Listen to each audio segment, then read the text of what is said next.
will explain to you about the drain theory. So let's start the video. So drain theory was proposed by Dadabhai Naoroji. तो जो drain theory है उसको किसने propose किया था? दादाभाई नारोजी ने प्रपोज किया था. बेसिकली उन्होंने हमें बताया था ड्रेन थ्योरी के बारे में. ठीक है. It states that India's wealth was continuously transferred to Britain without receiving an equivalent return. मतलब वो क्या कहते हैं कि जो इंडिया की जो वेल्थ है ना, सारी जो उनकी दौलत शोहरत है, पैसा है, सारा जो पैसा है वो कहाँ जा रहा है? कॉन्टीन्यूसली लगातार ट्रांसफ़र हो रहा है ब्रिटेन में सारा ट्रांसफ़र हो रहा है without receiving any equivalent return. मतलब कोई भी इक्विवेलेंट पैसे के या फिर इक्विवेलेंट चीज़ के, मतलब बेसिकली पैसे के, बिना इक्विवेलेंट पैसे के रिटर्न के सारा पैसा जो है वो जा रहा है ब्रिटेन के पास या ब्रिटिश के पास. Making India poor while enriching Britain. India को क्या बना रहा है इससे? मतलब इंडिया के पास कोई रिटर्न नहीं आएगा तो क्या बनेगा? इंडिया पुअर बनेगा. ऑब्वियस ही बात है, इंडिया गरीब हो जाएगा, उनके पास कुछ बचेगा नहीं, पैसे वगैरह कुछ भी नहीं बचेगा. और इससे ब्रिटिश को क्या हो रहा है? बहुत ज़्यादा फ़ायदा मिल रहा है. और ब्रिटिश क्या हो रहा है? बहुत ज़्यादा एनरिच हो रहा है, उनके पास बहुत सारा पैसा आ रहा है और वो बहुत अमीर हो रहे हैं. अब पढ़ते हैं कॉजेज़ ऑफ द ड्रेन कि इसकी कॉजेज़ क्या थे, हुआ कैसे ये. बेसिकली कॉजेज़ थे, फर्स्ट है salaries and pensions of British officials paid from Indian revenue. मतलब जो इंडिया से जो भी थोड़ा मोटा रिवेन्यू आ रहा था, थोड़ा बहुत रिवेन्यू जो आ रहा था वो सारा जा कहाँ रहा था? पेंशंस में या सैलरीज में. जो ब्रिटिश ऑफिशियल्स यहाँ इंडिया में काम करते थे उनकी सैलरीज में जा रहा था या फिर उनको पेंशंस भेजने में जा रहा था. सेकेंड है profits of British company send to Britain. मतलब जो प्रॉफिट्स थे तो जो थोड़े मोटे, क्योंकि ज़्यादा तो बन नहीं रहा था, थोड़ा सा जो प्रॉफिट बन रहा था वो सारा ब्रिटिश कंपनीज़ को जा रहा था. Send to Britain.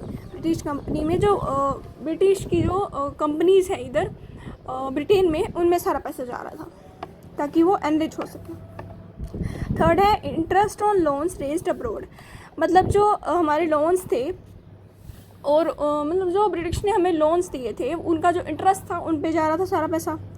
फोर्थ है मिलिट्री एक्सपेंडिचर ऑफ ब्रिटेन. जो मिलिट्री एक्सपेंडिचर था ब्रिटेन का, मतलब ब्रिटेन जहाँ भी वॉर्स लड़ रही थी, कहीं भी वॉर लड़ रही थी, तो उसका सारा मिलिट्री एक्सपेंडिचर इंडिया से जा रहा था. सिक्स्थ है purchase of British goods over using Indian revenue. मतलब ब्रिटिश गुड्स खरीदते थे वो इंडियन रेवेन्यू से ही खरीदते थे. And the last is home charges administrative expenses paid to Britain. Home charges कह सकते हैं कि जो एडमिनिस्ट्रेटिव, जो हम यहाँ पे ऑफिस में काम करते थे ब्रिटिश, मतलब जो अपने आप को ऑफिशियल्स कहते थे, उनके एक्सपेंसेस ब्रिटेन को जा रहे थे. तो ये पॉइंट्स हैं कि भाई हमारा इंडिया ड्रेन कैसे हुआ, मतलब ख़त्म कैसे हुआ, जो सारा जो पैसा है उनका ड्रेन हुआ कैसे. तो ये सारे पॉइंट्स लिख दोगे आपको फुल मार्क्स मिल जाएंगे. बेसिकली इस पॉइंट से पता लगता है कि इंडिया कैसे हमारा ख़त्म हुआ, इंडिया के पास जो सारा पैसा था वो खाली कैसे हुआ, मतलब हम लूटे कैसे गए ब्रिटेन के द्वारा, सिंपल भाषा में बोला जाए तो. अब पढ़ते हैं इसके इफेक्ट. इससे इफेक्ट क्या हुआ हमारा, हम पे इफेक्ट क्या पड़ा कि भाई ड्रेन हो गया तो इससे इफेक्ट क्या पड़ा हम पे. Decline in capital formation. जो हमारी कैपिटल थी, हमारा पैसा था, जो भी था वो सारा ख़त्म होता गया, डिक्लाइन होता गया, कम होता गया. Slow industrial development. जो हमारी इंडस्ट्रियल डेवलपमेंट थी वो बहुत स्लो हो गई बिकॉज हमारे पास पैसा है नहीं इन्वेस्ट करने के लिए. एग्रीकल्चर में हम एग्रीकल्चर में ऑलरेडी बहुत सारे जने हैं, अगर हम जाते हैं तो उसमें कुछ रेवेन्यू नहीं निकलता. और most of the people agriculture में काम कर रहे हैं, 70% से ज़्यादा कर रहे हैं. तो इंडस्ट्रियल डेवलपमेंट बहुत ज़्यादा स्लो हो गया था. इंक्रीज़ इन पॉवर्टी बढ़ गई थी, हैंडीक्राफ्ट इंडस्ट्री ठप हो गई थी, तो ऑब्वियसली बात है तो उनके भी लोग बेरोज़गार हो गए थे, तो पॉवर्टी बढ़ गई थी, अनएम्प्लॉयमेंट आ गई थी. लैक ऑफ इन्वेस्टमेंट की बहुत ज़्यादा कमी हो गई थी. हमारे पास इन्वेस्टमेंट है नहीं तो हम क्या करेंगे? मशीन से नहीं ला सकते, कुछ भी नहीं कर सकते. इकोनॉमिक बैकवर्डनेस कह सकते हैं हम कि भाई अनएम्प्लॉयमेंट आ गई थी. बेसिकली हम पिछड़ रहे थे इकोनॉमिकली, हम पीछे जा रहे थे, आगे नहीं बढ़ रहे थे, हम पीछे जा रहे थे. अब है मेरिट्स. इसके मेरिट्स क्या है कि इससे हमें फ़ायदा क्या हुआ है, इसके एडवांटेजेस क्या मिले. Highlighted colonial exploitation. अब क्या कहते हैं वो कि भाई जो ये ट्रेन हुई थी उससे हमें क्या हुआ, उससे हमें पता चला कि ब्रिटिश ने हमें कैसे एक्सप्लॉइट कर रहे हैं, ब्रिटिश हमें कैसे उल्लू बना रहे हैं, कैसे हमें मतलब इतने टाइम से वो लूट रहे हैं. हमें थोड़ा हाईलाइट हुआ, हमें पता लगा, हमारी नींद खुली कि भाई हाँ ये देखो हम तो लूट रहे हैं, संभाल लो अपने आप को, संभाल लो अपने देश को, संभाल लो, नहीं तो हम पूरा देश बर्बाद हो जाएगा. Created economic awareness among Indians. इससे क्या हुआ, इंडियंस के अंदर इकोनॉमिक अवेयरनेस आई जो पहले बिल्कुल भी नहीं थी। वो तो भोले भाले पंछी बन के लूट रहे थे, प्यार से आम लूट लो। Inspire the freedom movement. इससे क्या हुआ, जो हमारे फ्रीडम मूवमेंट्स हैं वो चालू होने लगे कि भाई देश छोड़ो, देश छोड़ो, कि भाई तुम जाओगे तो ही हमारा देश तरक्की करेगा, तुमने तो हमारे लंका लगा दिया। एंड लास्ट है criticism. Some expenditure benefited India railways administration. Some कुछ एक्सपेंडिचर जो मतलब कुछ चीज़ें हैं जो ब्रिटिश ने की और हमें बेनिफिट कर गई।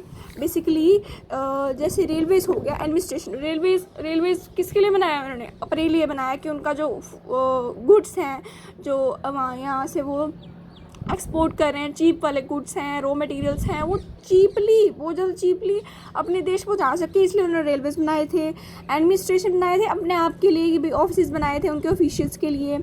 Then not all economic problems were due to drain. सारी जो इकोनॉमिक प्रॉब्लम्स थी ना वो ड्रेन की वजह से नहीं थी, सारी तो बिल्कुल भी नहीं थी, बट मोस्ट ऑफ तो उनकी वजह से थी।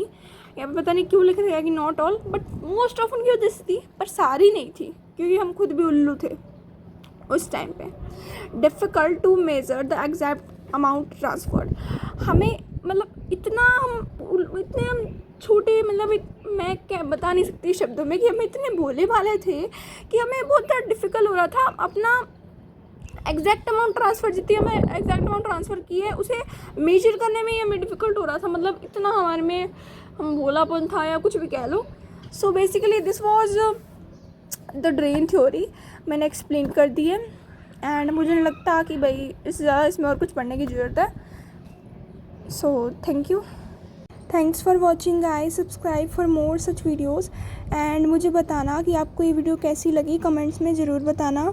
एंड ऑल्सो टेल मी कि मैं ये ऐसे टॉपिक वाइज वीडियोज़ बनाऊँ या फिर मैं एक पूरा चैप्टर पे वीडियो बनाऊँ। So you can tell me in comments, so I can prepare for that. So thank you.